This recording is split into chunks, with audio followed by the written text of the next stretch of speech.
Hello, my name is Renny Harlin and I directed Cliffhanger. I'd like to tell you a little bit about how the whole movie came together.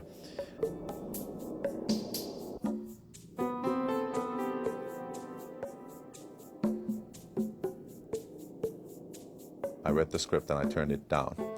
I said, I don't want to do another action picture.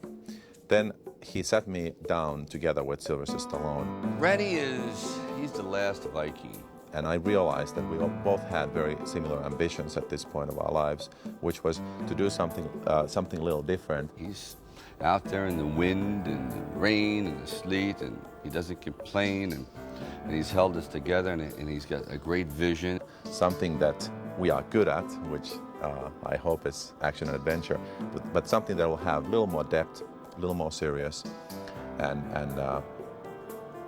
ambitious. And we made this bond at the beginning of the movie. I said, all we got is each other. So Sylvester sat down to work on the script and ended up writing 8 drafts. And finally we had a script that we all loved, and I realized that Mario had been right all the time pursuing me to direct this film. This was something that I loved doing, being outdoors, being on the mountains, doing something, I hope, spectacular. Then we started location scouting, and we did scouting from New Zealand to Argentina to Canada, America, all across Europe. And since the movie takes place in the Colorado Rockies, I of course chose to shoot it in Italy on the Italian Alps. They were the most spectacular mountains I had seen anywhere in the world. It wasn't simple, it wasn't easy. We had the coldest and snowiest June in 40 years. We had avalanches, we had blizzards when crew was left on a mountaintop that we couldn't rescue them in a couple of days. Well, they had food, they had tents, and they had playing cards, so they were all right, and nobody got hurt. We also had heat waves, mudslides, rain, and so on.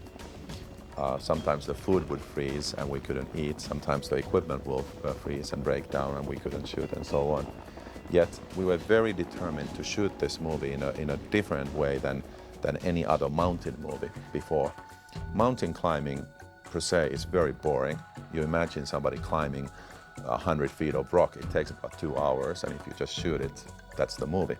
So I looked at all the other mountain movies that had been made before and realized that shooting mountain movies is so tough that you are happy to just cling to the mountain somehow and put the camera there and get some kind of a shot. That's a victory on its own. And I realized that in order to make this a modern, exciting adventure, I had to keep the camera in movement. I had to create a vertigo where the audience will be sucked into the movie and never let go before the end credits roll. I hope I managed doing that. We had helicopters, we had computer controlled remote cameras that were attached to the mountain walls. We used basically all possible digital technology possible today. People always think that science fiction movies are the most difficult movies to make, but I would say this kind of movie is probably even more difficult because you are creating a world that has to be completely real. Renny knows what he wants, and he gets very excited about it. We've all seen rock, we've all seen snow, and so on. We can't create anything that is just in our imagination. But then also he listens, and if you have a thought, or maybe there's something else will work better, he's like, well, okay, let's try that. And that gave us a lot of challenges. We've been trekking here for days and months, getting all this ready, and it's interesting to see that once you came here months ago and you looked at the beautiful place and said, boy, I'd love to shoot here. And now they actually followed me here, and there's 300 people standing here in a snowstorm.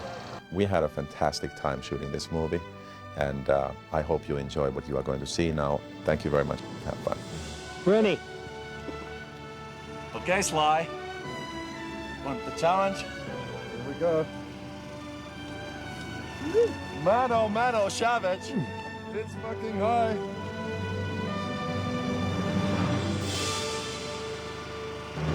I go to the hill with a sound of music.